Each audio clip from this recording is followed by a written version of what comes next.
Hey y'all, my name is Maverick and welcome to Mav's Fab Shop. So in this video, like I promised y'all on the last one, I'm going to touch base a little bit more on the truck and, some of the other projects and stuff that I got going on, give y'all a little bit more in-depth detail. I probably won't do as much on the Jeep because that's just kind of a thing. It's touch and go. So the main focus of this video is going to be on my welding machine. So what's going to happen is I've got to separate the stator from the engine. All right.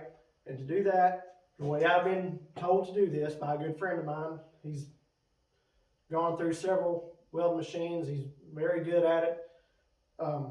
He actually got me my first pipeline job. But the way I was instructed to do this was to leave the front engine bolt in, all right? Take you a forklift if you got one, wish I had one, or an engine hoist or whatever you have, all right? And you want to jack this end up. That way you get everything on an incline. All right, you're going to take a 2x4 and slide it in right here. That way you can let it down, let the pressure off while you rehook. And then once you rehook, you take your bolts out and it should easily slide off the armature. But when you're sliding it off the armature, you got to be careful not to damage it because that's what makes it a welder. So there's that. And also in the video, if we've got enough time, I don't want to make this video too long. Then again, I say that and it might end up being too short still. Who knows? But anyways, so the bike here in the back, I couldn't help myself. I've been cooped up in the house for the past week sick. And I come out there the other night and I started tinkering with one. So this bike right here, to me, it looked like the best candidate to get running first. Well, turns out, still may be, but I got to get a coil for it. I've got one ordered, but the bike here in the front, it has spark. The only thing I got to do is I got to run some new fuel lines down from the tank to the carburetor and put some fuel in it, and it should pop off. So, without further ado, let's get to it.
So this is just a little something I think everybody should do. That way it avoids confusion.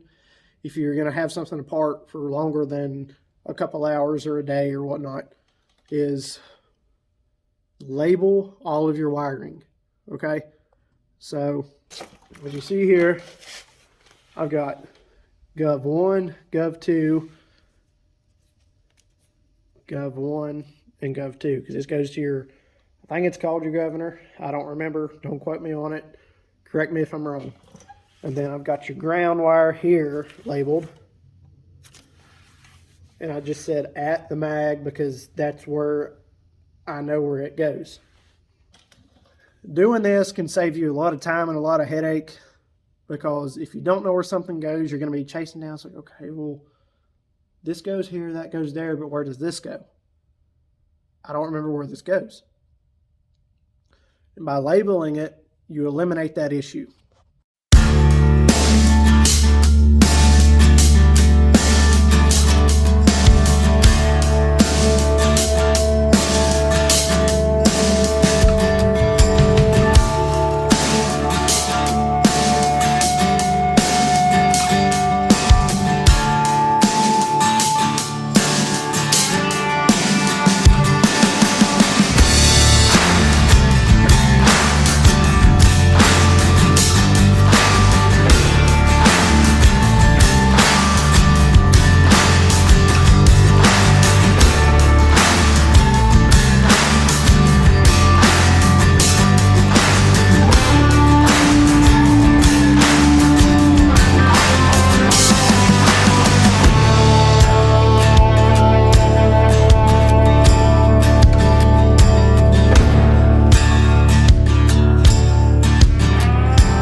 So I'm having some trouble here with getting the stator off. I'm sitting here thinking maybe I can run a ratchet strap from here to get the angle right. Because you can see right here I got more gap at the top than I do at the bottom. So I'm thinking that if I do that, it'll be able to slide off easy. So we're going to give that a shot.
Okay, so last night when I was pulling the stator from the engine on the welder, there's a couple things I forgot to add in there and a couple things I forgot to tell y'all. So originally when I talked to my buddy about doing this, he told me a way and he was correct, but I had forgotten a couple things. So in the video, when you see me, jerking on the engine hoist and the stator trying to get it off, that's because I forgot to take some bolts out. I didn't show that in the video, but I'm going to show you where everything went right here in a second. So, the way you were supposed to do this is, alright, I've got the outer armature off, and you were supposed to go inside here with a modified 3-jaw puller and pull it out.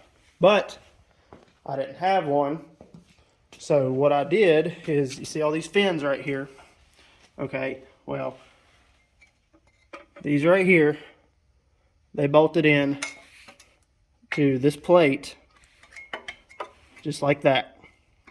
It's kind of hard to see, but somebody's already been in this machine, so they cut all these fins out, and when you take out these bolts right here,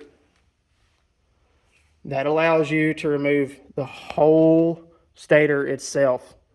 So basically what I did was I kind of, forgot some things and jumped the gun, but this is my first time doing it, so don't drag me too hard.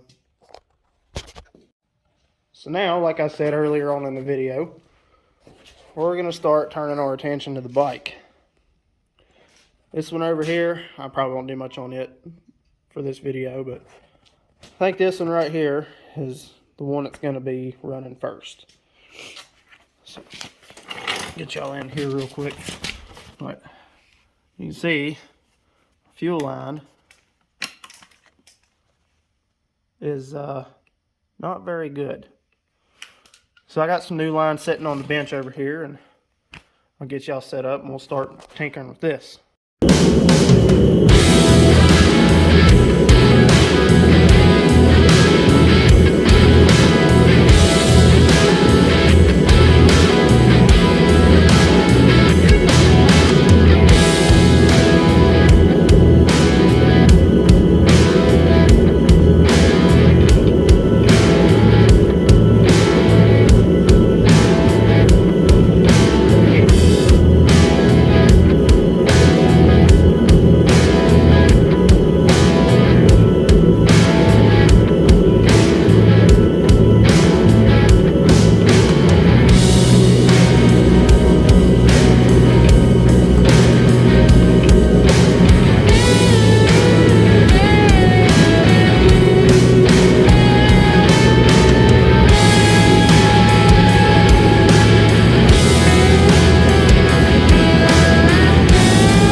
Alright, so we got the fuel shut off all cleaned out. It's good to go. I got fuel running through it to the carburetor now. So we're going to get ready and fire this thing up. Or try to, I mean.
This is just awesome.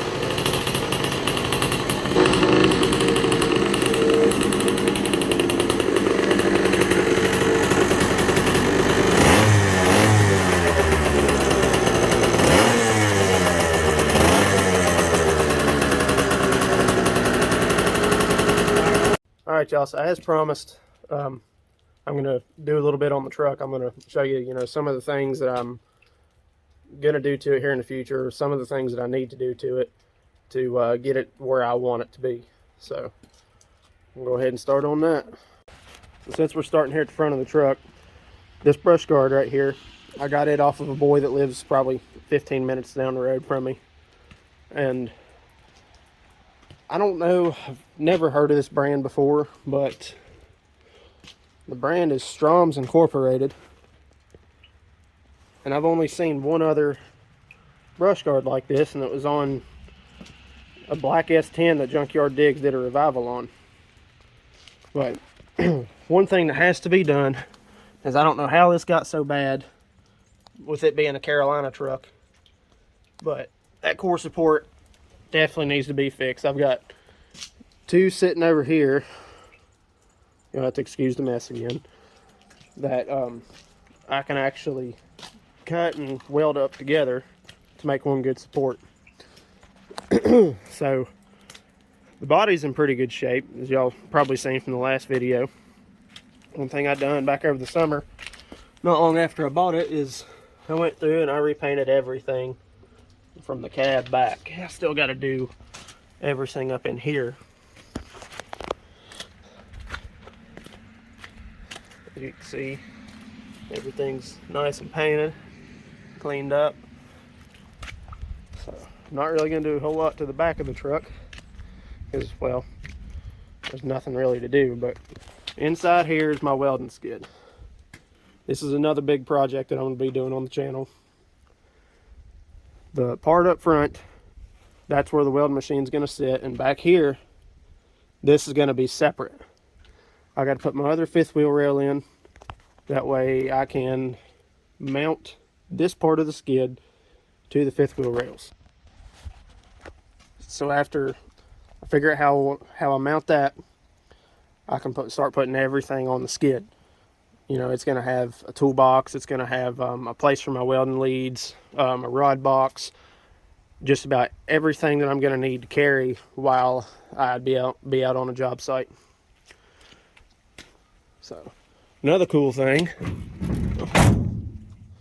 this tailgate panel here was given to me by a good friend that I used to work with.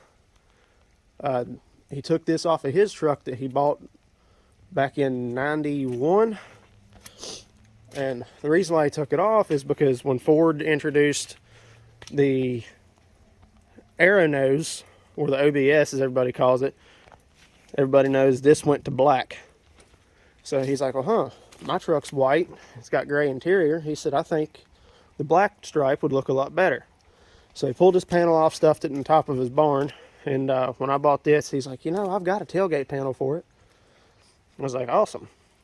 So he stopped me at work one day, and he says, hey, come over to the house this evening. So I got something for you. I'm like, all right. So I drove over there, and sure enough, I ended up bringing this home. The letters need to be replaced. They've got a little bit of gunk on them. I tried getting that off, but I don't know how. So if one of y'all knows how to get all this off, drop me a comment down below. So, yeah, you can see in here, I went and cleaned and painted the fuel tanks. You can't really see that one, but and other than that, that's pretty much about it. My father-in-law gave me these stickers, and I figured that it'd be pretty fitting to put them on this truck because it's kind of period correct too. But I showed you a little bit about the interior here, but I went through and I got the batteries unhooked right now. It's got a battery draining issue, but put new LED bulbs in the dash. And one thing I've always done is I've always put towels down across the center hump of the transmission. That way it doesn't get anything muddy and dirty and ruin the carpet. Seats, they've got a little wear on them. I'll do some, or have them reupholstered here sometime in the future. Not sure when, but that's pretty much it for the truck, y'all. Like I said, there's several different things that's going to have to be done to it, and haven't got to tinker with it a whole lot here lately with trying to get that welding machine apart and get that going so it can go in the back of the truck, but baby steps, right? So something I forgot to tell y'all is that I meant to say this in the first video, but I'm going to try to drop a video every other Friday. So, 2-week intervals. That way I can kind of get, accustomed to how long it's going to take me to edit videos, this, that, and the other, and make content for y'all. So that's pretty much it. I'm going to wrap this video up. I hope y'all enjoyed it. Do me a favor, like, subscribe, share, and drop a comment down below if y'all feel like it. Tell me if you liked it. Tell me if you hated it. So, all right. Y'all have a good one.